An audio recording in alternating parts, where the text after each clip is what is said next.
Nobody talks about the ending.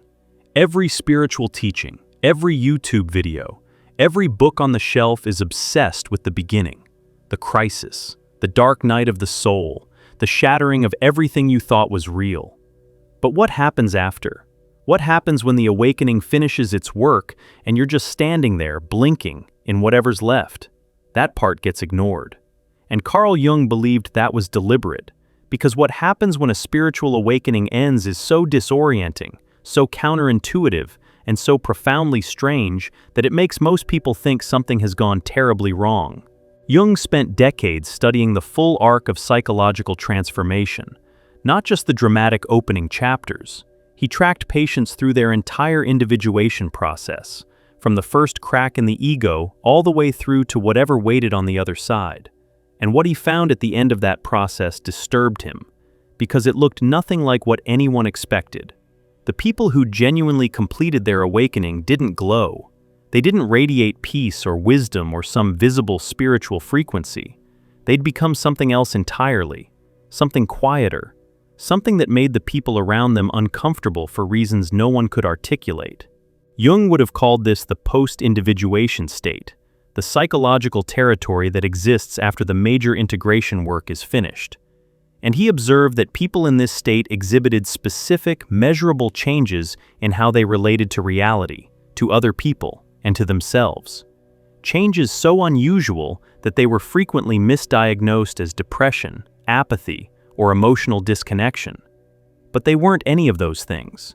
They were signs that something had completed itself, that a transformation had run its full course and deposited the person somewhere entirely new. Today I'm going to walk you through the 7 strange things Jung observed happening when a spiritual awakening genuinely ends.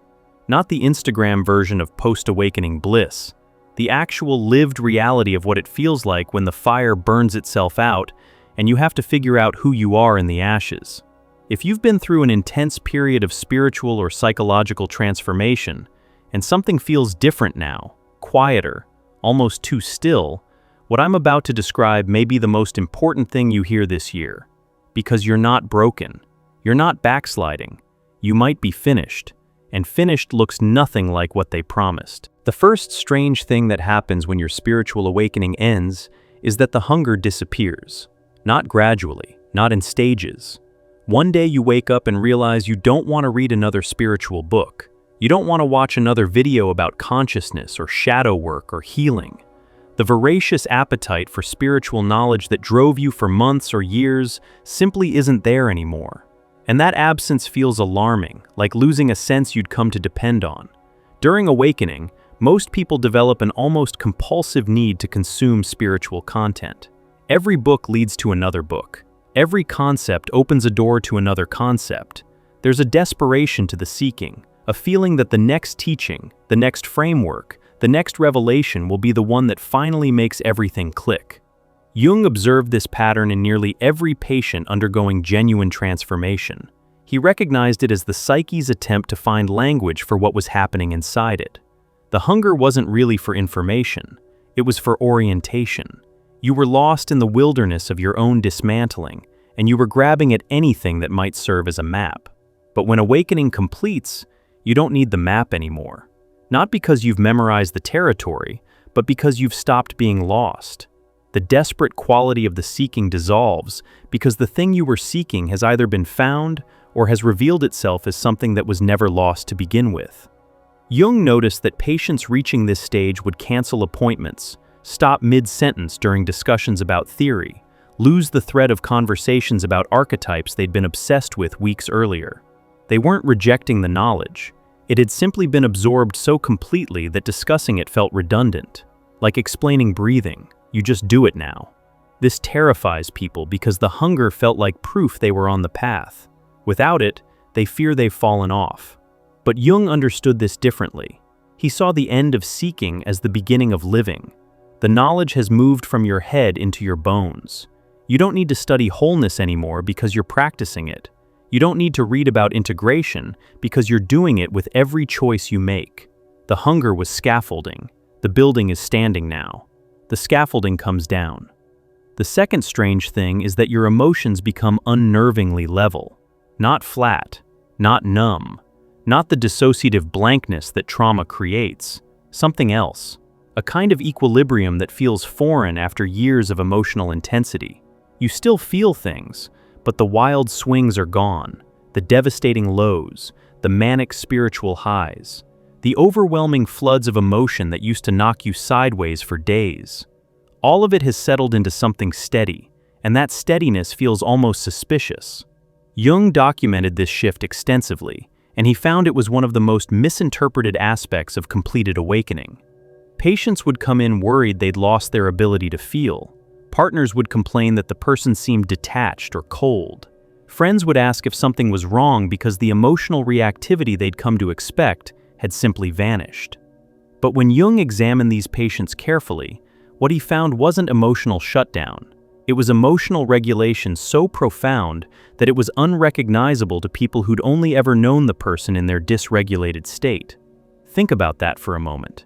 If everyone in your life met you while you were in the storm of awakening, while your emotions were amplified and your sensitivity was cranked to its maximum, then your baseline emotional state looks like flatness to them. They've calibrated their understanding of you to the crisis version. The settled version doesn't compute, so they assume something's wrong. And you start wondering if they're right, if maybe you should be feeling more, if this quietness inside you is a problem rather than a resolution. Jung was firm about this. The emotional equilibrium that follows genuine awakening isn't the absence of feeling. It's the presence of a container large enough to hold feeling without being capsized by it. You feel grief, but it doesn't destroy you for a week. You feel anger, but it moves through you in hours instead of months. You feel joy without the frantic grasping to hold on to it. The emotions are all still there. They just have a home now. They're no longer squatters taking over the entire house. And that feels strange to someone who spent most of their life being overwhelmed by every feeling that passed through. The third strange thing Jung observed is perhaps the most disorienting of all. You lose interest in being understood. Not in a bitter way, not from resignation or cynicism. The need to explain yourself, to make people see what you've been through, to have your experience validated by others. It just evaporates, and you can feel it leave. One day you're in a conversation where normally you'd launch into a passionate explanation of what you've been going through, what you've learned, how you've changed, and instead you just nod and let the moment pass. Not because you're suppressing, because there's genuinely nothing pushing from inside that needs to come out. This is one of the hallmarks of completed individuation in Jung's framework. He observed that people in the active phase of awakening were consumed by the need to communicate their experience. They talked about it constantly. They needed others to understand because the experience felt so overwhelming that sharing it was a way of processing it. The urgency to be understood was really the urgency to make the experience real by having someone else acknowledge it. But when the awakening ends, the experience has become real on its own terms. It doesn't need external acknowledgement to exist. You know what happened. You know what you've been through. You know what you see now that you didn't see before. And whether anyone else understands that or not has stopped mattering in the way it used to. Jung would have described this as the ego's need for validation dissolving. When the self has genuinely become the organizing principle of your psyche, you don't need others to mirror your identity back to you. Your identity has become something you carry internally, rather than something you maintain through other people's recognition. This doesn't mean you become a hermit or stop connecting. It means connection changes texture. You stop seeking people who validate your journey and start gravitating toward people who are simply present. Conversations become simpler. You don't need to perform your depth or prove your transformation. You just are what you are. And if someone gets it, wonderful. If they don't, that's fine too. The desperate loneliness that characterized awakening, that feeling of screaming into the void and having no one hear you, it softens into something closer to peaceful solitude. You're alone in your experience, but being alone in it has stopped feeling like punishment. If any of this is landing close to where you are right now, if you're in that strange, quiet space where the storm has passed and you're trying to make sense of the stillness, there's something that might help you sit with it. We put together a guide called True Self-Discovery, with 24 reflection exercises rooted in Jung's work, designed for exactly this kind of moment, when you're no longer seeking answers, but learning to live inside the ones you've already found. Click below to get true self-discovery. Now let me tell you about the fourth thing that happens, because this one catches people completely off guard. The fourth strange thing is that time changes shape, not metaphorically. Your actual experience of time shifts in ways that are difficult to articulate. The future stops pulling at you with the same urgency. The past stops dragging you backward with the same gravity. You find yourself existing in a present that feels wider somehow, more spacious, less compressed by anxiety about what's coming or grief about what's gone. And this shift happens without you doing anything to create it. During awakening, time becomes distorted in the opposite direction. Everything feels urgent. There's a compressed quality, like you're running out of time to figure yourself out. You're desperate to heal faster, understand sooner, integrate quicker. The past feels like it's swallowing you because you're confronting wounds that have been buried for decades. The future feels terrifying because you can't see where any of this is leading. You're trapped in a kind of temporal anxiety where every moment feels weighted with significance. Jung recognized this temporal distortion as a natural byproduct of ego dissolution. When the ego is under threat, it distorts time. Everything accelerates. Every moment feels critical.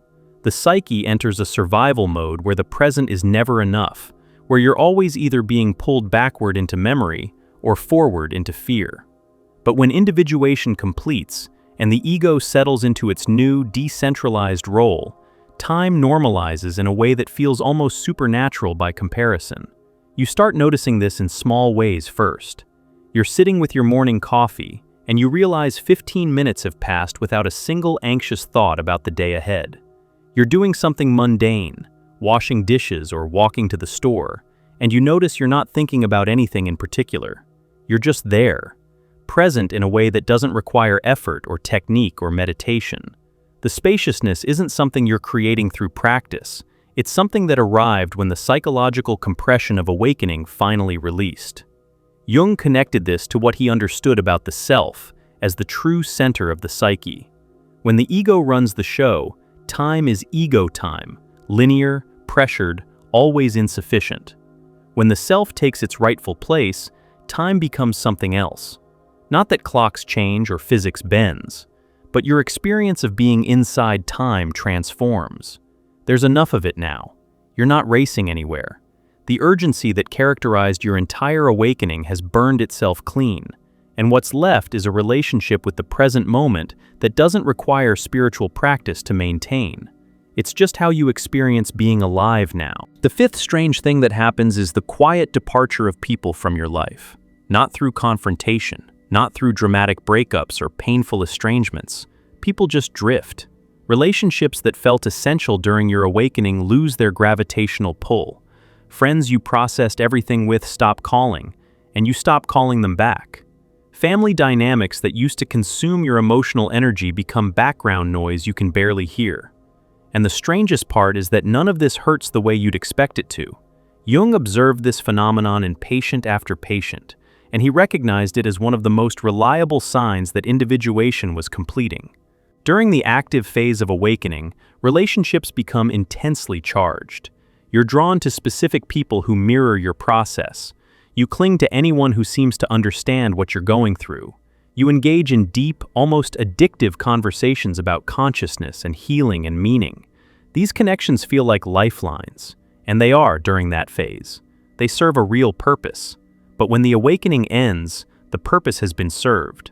The mirrors aren't needed because you've seen yourself clearly enough.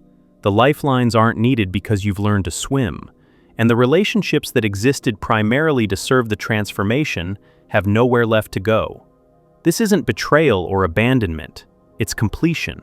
The connection did what it came to do, and now it's dissolving naturally, like scaffolding around a building that no longer needs support. What Jung found particularly interesting was that post-awakening people rarely tried to stop these departures. The version of them that would have panicked at losing connections, that would have chased people down and begged them to stay, had been transformed along with everything else. They could feel someone drifting and let them drift. They could sense a friendship fading and not fight it. This wasn't coldness. It was a profound trust in the organic intelligence of relationship.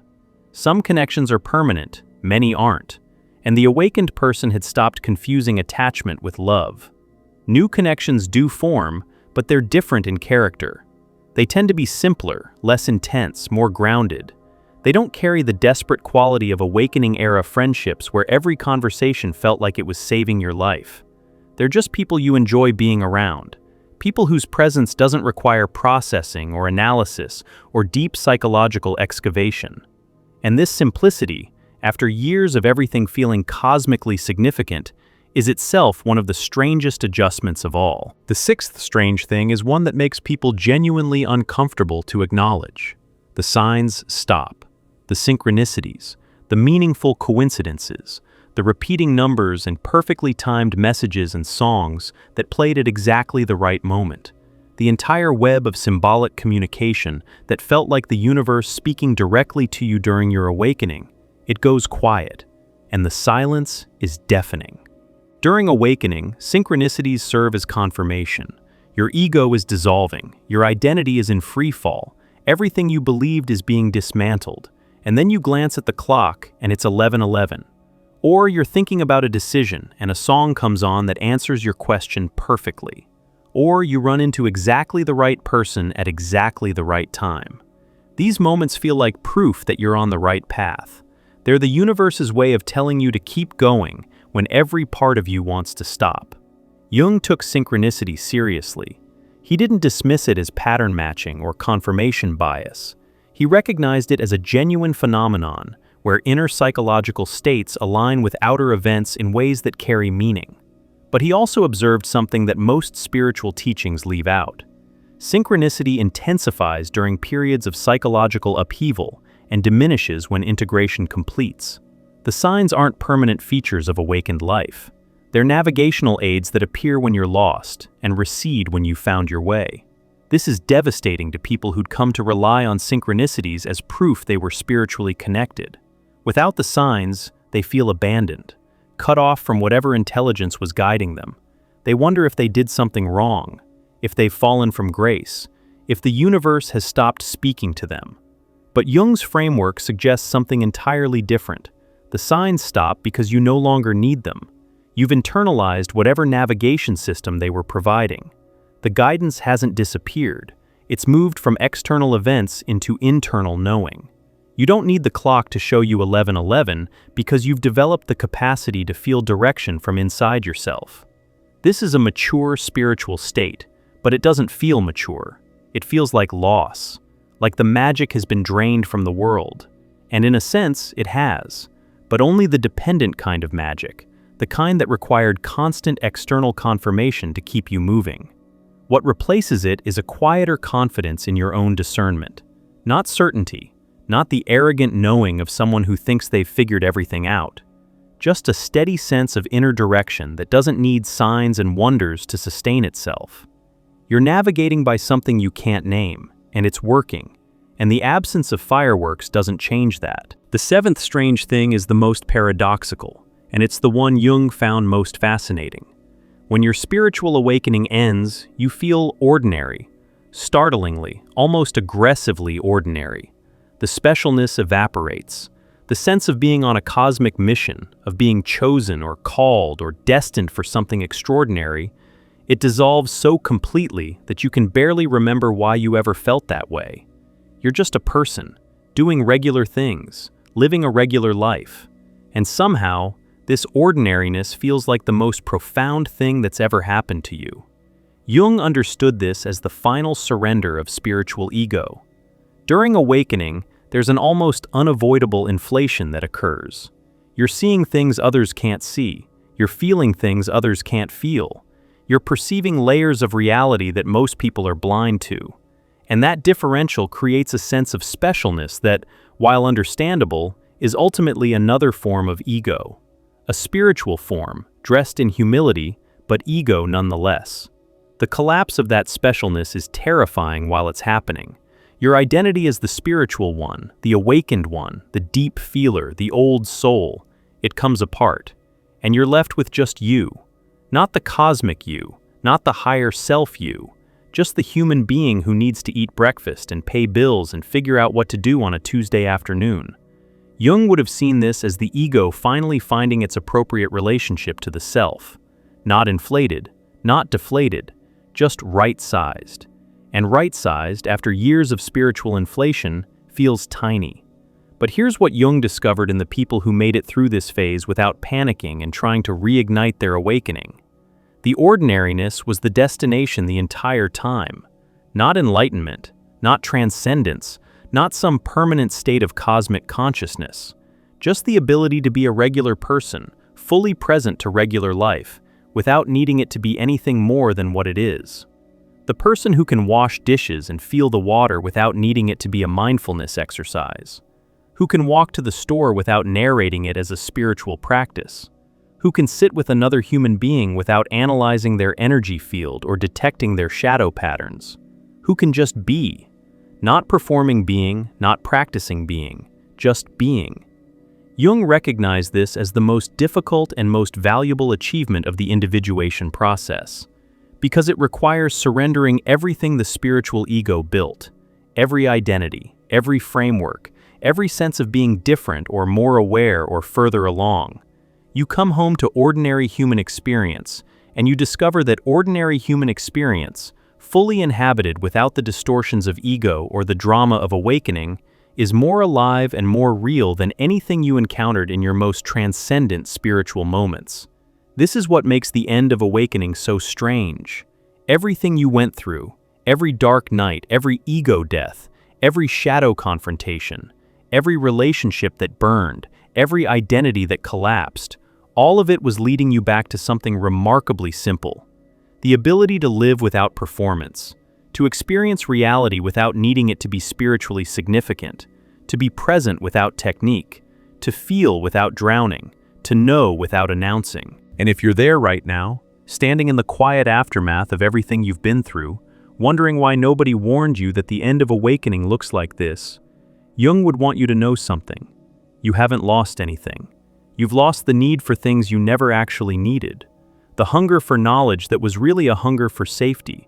The emotional intensity that was really unprocessed pain. The desperate need to be understood that was really unfinished individuation. The temporal anxiety that was really the ego fighting for survival. The relationships that were really mirrors you've outgrown. The synchronicities that were really training wheels. The specialness that was really spiritual ego's last stand. All of it served you. None of it was wrong. And letting it go isn't failure, it's graduation. Jung spent his life studying the full arc of human transformation, and he concluded that the people who emerged from genuine awakening didn't look impressive. They didn't build platforms or gather followers or announce their enlightenment. They became quiet, effective, present. They handled difficulty with a steadiness that unnerved people who expected them to react. They made decisions with a clarity that looked like instinct, but was actually the fruit of profound internal work. They loved without clinging, and released without bitterness, and moved through the world with a simplicity that masked extraordinary depth. This is the territory you're in now. Strange, quiet, ordinary in ways that feel extraordinary. The storm has passed, and you're surveying the landscape, and it doesn't look like paradise. It looks like Tuesday. It looks like your kitchen. It looks like the same life you had before, except you're different inside it. And that difference, invisible to almost everyone, is everything. The spiritual marketplace will try to sell you the next awakening, the deeper awakening, the advanced level, the next phase. Because a customer who's arrived is a customer who stops buying.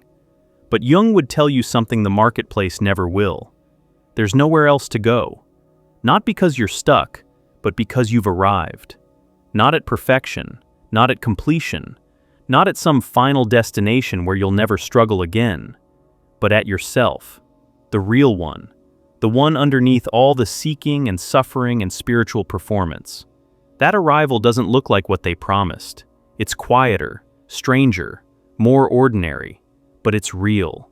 And after everything you've been through to get here, real is the only thing worth having. If this landed somewhere deep, if you heard something in these words that matches the strange stillness you've been carrying, you might want to sit with it a while longer. We created true self-discovery, 24 reflection exercises grounded in Jung's teachings, built for people who've stopped seeking and started arriving. Click below to get true self-discovery.